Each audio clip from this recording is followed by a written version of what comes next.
Film की शुरुआत होती है एक स्टॉक ब्रोकर एजेंसी से। हम यहाँ पर देखते हैं कि सारे क्लिक्स मिलकर पार्टी कर रहे हैं, पर डेविड का मूड बहुत ज्यादा खराब है क्योंकि उसके क्लाइंट की पूरी जिंदगी की जमा पूंजी एक गलत स्टॉक में इन्वेस्ट करने की वजह से डूब चुकी है और इस सब का जिम्मेदार वो डेविड को समझ रहा है। वो डेविड को बहुत ज्यादा बुरा भला कहता है और इस सब की वजह से डेविड का मूड बहुत ज्यादा ऑफ हो जाता है और वो फौरन ही घर जाने की तैयारी करने लगता है। लेकिन यहाँ पर उसका फ्रेंड कोरी उसे पार्टी करने के लिए रोक लेता है और उसे ये भी बताता है कि एमिली का आज इस ऑफिस में आखिरी दिन है। असल में कोरी जानता है कि डेविड काफी टाइम से एमिली को पसंद करता है, पर वो आज तक ये बात एमिली को बता नहीं पाया। ये सुनकर डेविड को भी ऑफिस में रुकना पड़ जाता है।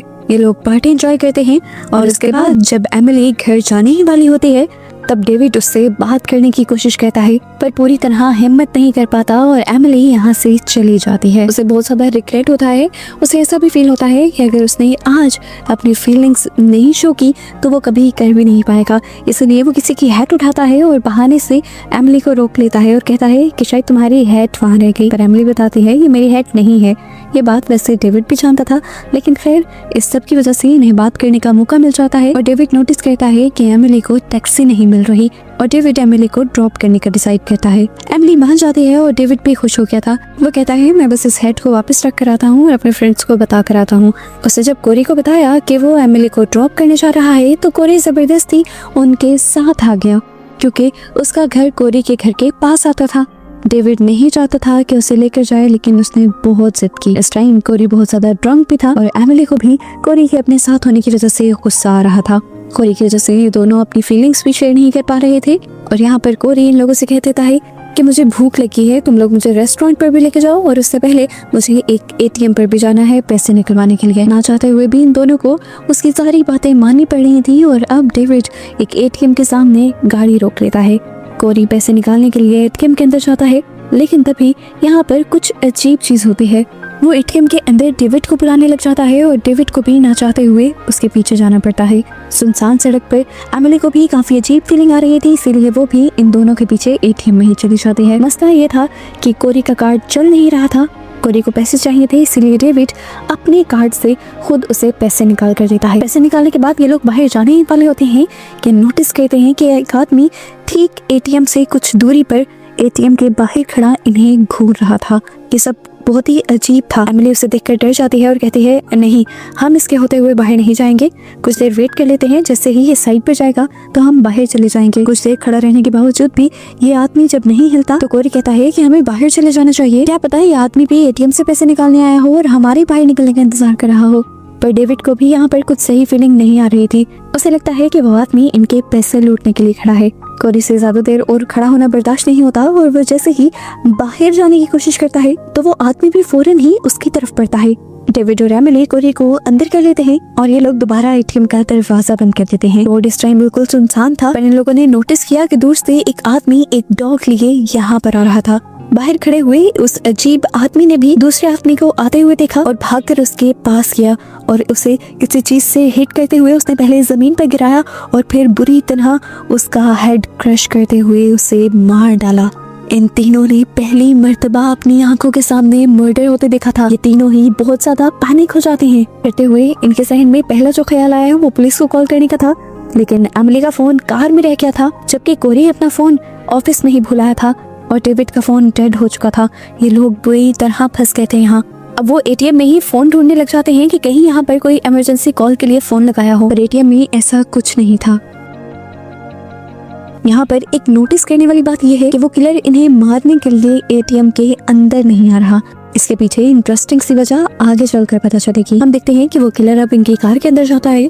इनकी कार में कुछ छेड़छाड़ करने के बाद वो कार के ट्रंक से टूल बॉक्स और एक बड़ा सा टूल निकाल लेता है और फिर दूर से ही चलते हुए एक लंबा राउंड लेकर एटीएम के पीछे जाता है। पीछे की तरफ जाकर उसने एटीएम का हीटिंग सिस्टम बंद कर दिया था। ठंड वैसे ही बहुत थी और अब इनका एटीएम के अंदर रहना भी मुश्किल हो गया था। किलर ने ये जानबूझकर किया था ताकि या तो ये लोग एटीएम से बाहर निकल आए या फिर ये एटीएम में ठंड से ही मर जाएं। ये सब लोग बहुत ज्यादा पैनिक करने लग जाते हैं। डेविड तो गुस्से में यहाँ की चीजें तोड़ने फोड़ने लगता है और हम देखते हैं कि ये सब सीसीटीवी में रिकॉर्ड हो रहा था। कुछ मिनट गुजरते हैं और उन्हें एक उम्मीद की किरण नजर आती है। दूर से एक आती हुई कार इन्हें नजर आती है। ये लोग चिल्ला चिल्ला कर उस कार को अपनी तरफ अट्रैक्ट करने की कोशिश करते हैं, पर कार के दूर होने की वजह से ड्राइवर इनको सुन नहीं पाता। किसी तरह इन्हें यहाँ से बचना था, बाहर निकलना था। इनको लगता है कि किलर जरूर इनके पैसे के पीछे है, इसलिए डेविड अपने एटीएम से सारे पैसे निकाल लेता है। एमिली अपनी सारी ज्वेलरी दे देती है और डेविड अपनी वॉच भी। ये लोग किलर से डील करने के लिए बाहर निकलते हैं। डेविड के बाहर निकलते ही किलर उसके करीब आ गया था।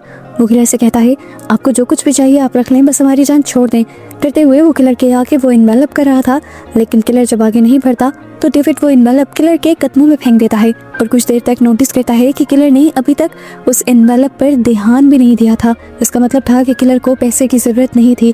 डेविड और भी डर गया। एटीएम से तो बाहर निकल गया था, वो भागकर अपनी कार के अंदर जाकर बैठ जाता है। लेकिन यहाँ पर एक ट्विस्ट पता चलता है कि जब किलर पहले कार में बैठा था तब उसने इसकी इग्निशन वायर्स काट दी थी, जिसकी वजह से कार स्टार्ट नहीं हो रही थी। वो बहुत ही ज्यादा पैनिक करने लग जाता है। इसी दौरान उसे याद आता है कि एमिली का फोन यहीं पर था। वो पुलिस को कॉल करने ही वाला था उस फोन को उठाकर, पर तभी किलर वहां आ गया और उसने आते ही डेविड को पकड़ भी लिया। डेविड अपनी जान बचाने की कोशिश करता है और इस सब के दौरान उसके हाथ में मौजूद एमिली का फोन भी वहीं गिर जाता है। किलर भी उसे मारना चाहता था, लेकिन डेविड ने अपने आप को छुड़वा ही लिया और किलर के हाथ में रह गया बस उसका कोट। जल्दी से भागकर वो वापस एटीएम के अंदर आ गया और अब बाहर सर्दी में से आने की वजह से उसकी हालत भी काफी ज्यादा खराब हो रही थी।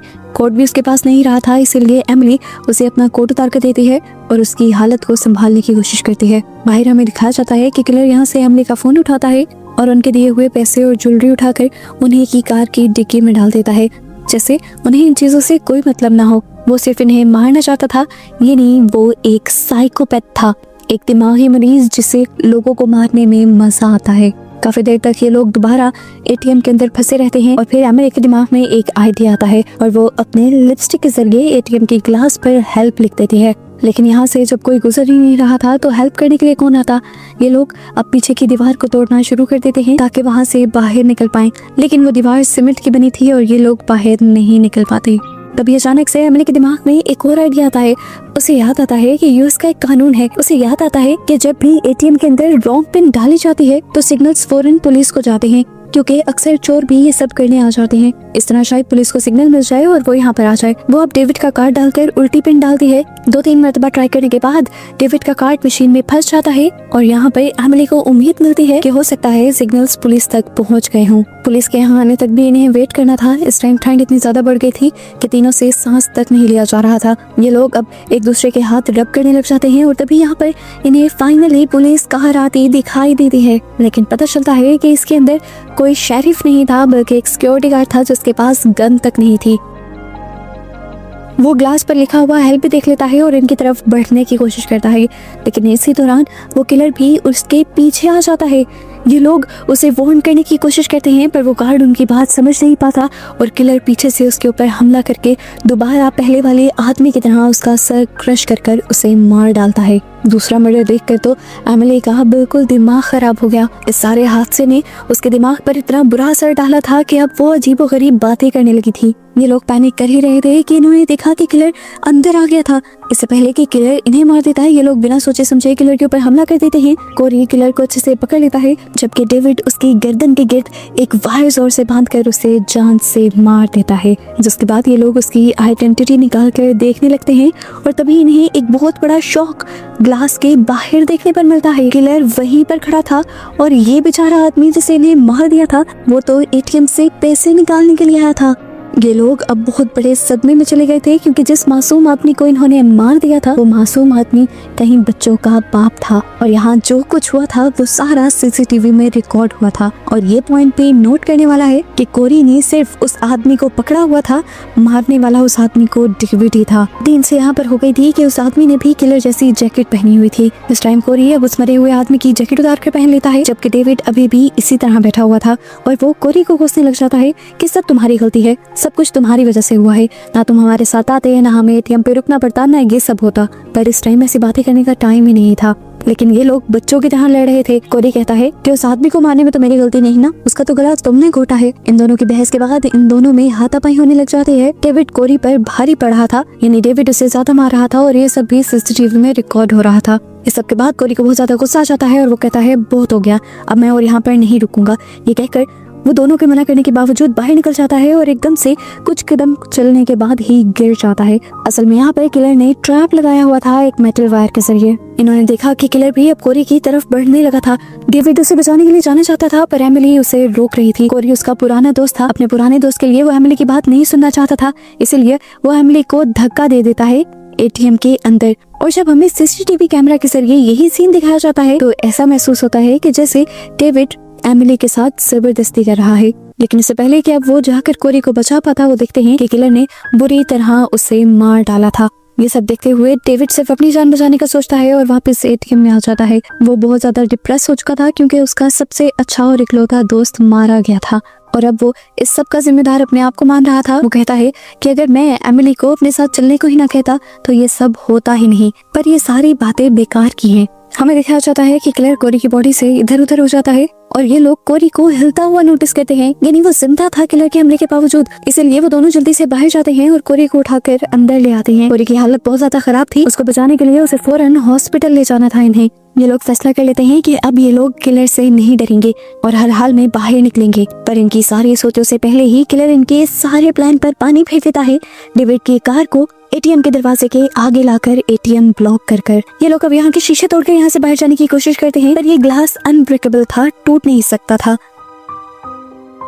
डेविड अब एक डस्टबिन उठाता है और एटीएम को तोड़ने लग जाता है कि शायद पुलिस को दोबारा से सिग्नल चला जाए, पर उसके मुताबिक ऐसा भी कुछ नहीं होता, जबकि सीसीटीवी में अब भी ये सब कुछ रिकॉर्ड हो रहा था और सीसीटीवी की फुटेज में सब कुछ ऐसा फील हो रहा था कि जैसे सारा खराब काम डेविड ही कर रहा है, हालांकि वो तो खुद विक्टिम है। इससे भी बुरा काम वो किलर ये करता है कि इसी एटीएम के अंदर ठंडा पानी छोड़ देता है। सर्दी से इनका और भी ज्यादा बुरा हाल हो जाता है। कोरी की हालत और भी ज्यादा बिगड़ने लग जाती है। डेविड को अब कोरी की पॉकेट से एक लाइटर मिलता है और वो लाइटर की मदद से यहाँ पर फायर अलार्म बजाने की कोशिश करते हैं, पर इतनी सी आग से कोई फर्क नहीं पड़ रहा था। लोगों ने फिर यहाँ के सारे छोटे छोटे पेपर्स इकट्ठे किए, एक डस्टबिन में डाले और फिर उन्हें आग लगा दी, लेकिन उन सब का भी धुआं इतना ज्यादा नहीं था कि फायर अलार्म ट्रिगर होता। इसीलिए डेविड अब एमिली को अपने कंधों पर बिठाता है और वो डस्टबिन को उठाकर फायर अलार्म किसी तरह एक्टिव करने में कामयाब हो भी जाते हैं। ये सब देखकर दोनों को बहुत ज्यादा खुशी होती है और इससे पहले कि अब ये लोग यहाँ से निकल पाते, डेविड का पाँव स्लिप हो जाता है। उसके ऊपर बैठी हुई एमिली लड़खड़ा जाती है और दूर से ही गिर जाती है। उसका सर एक स्लैब पर लगने की वजह से उसकी गर्दन टूट चुकी थी और अब वो भी फौरन ही मर गई थी। ये देखते हुए डेविड बिल्कुल टूट गया। पहले उसका दोस्त मर गया था और अब वो लड़की जिसे वो काफी टाइम से पसंद करता था वो भी मर चुकी थी। डेविड रोने में बिजी था कि तभी किलर अपनी एक नई चाल चलता है। वो यहाँ पर मौजूद वो पुलिस कार जिसमें गार्ड यहाँ पर आया था उसे भी चलाते हुए डेविड की कार के पीछे मारता है, जिससे डेविड की कार एटीएम के अंदर क्रैश हो जाती है और एटीएम टूट जाता है। अब तो किलर अंदर आ जाता और डेविड को मार देता, लेकिन डेविड ने भी इस मर्तबा हिम्मत करने का फैसला किया। उसने यहाँ पर वो बोतल उठाई जो कि कोरी के पास थी और उसे लेकर बाहर निकल गया। उसे यहाँ पर काफी देर तक तो किलर नहीं नजर आया, फिर उसे दूर एक चेयर पर बैठा किलर नजर आया। उसने उस बोतल के अंदर लाइटर जलाकर फेंका और उसे फेंक दिया बिल्कुल किलर के पास। किलर के पास एक धमाका हुआ और वहीं पर किलर जलकर मारा गया। लेकिन क्या किलर से जितना इतना आसान था? देखने को मिला कि ये बॉडी उसी सिक्योरिटी गार्ड की थी जिसे भी किलर ने ही मारा था और किलर ने ये सब कुछ सिर्फ डेविड का ध्यान भटकाने के लिए किया था। अब यहाँ पर किलर उसकी तरफ बढ़ने वाला था, लेकिन तभी पुलिस की कार यहाँ आती दिखाई देती है। इतने सारे जो एटीएम से रॉन्ग सिग्नल्स इन्होंने भेजे थे वो अब काम कर रहे थे और पुलिस इस टाइम बहुत ही गलत टाइम पे आई थी। पुलिस को देखते ही किलर तो छुप जाता है, लेकिन डेविड बुरे हालात में पकड़ा जाता है। डेविड ने पुलिस को सारी बातें बताने की कोशिश की थी कि किस तरह ये सब कुछ हुआ था, लेकिन जब पुलिस यहाँ का सीसीटीवी चेक करती है तो उन्हें ये सारा सीन इस तरह का दिखाई देता है कि इसमें किलर कोई और नहीं बल्कि डेविड है, क्योंकि सबसे पहले एग्जॉस्ट होकर एटीएम की चीजें तोड़ने के साथ उस शरीफ आदमी को भी डेविड ने ही मारा था और उसके बाद एमिली भी डेविड की वजह से ही गिरी थी। इन सारी चीजों को देखते हुए डेविड ही एक मर्डरर लग रहा था और किलर तो यहाँ कैप्चर ही नहीं हुआ था।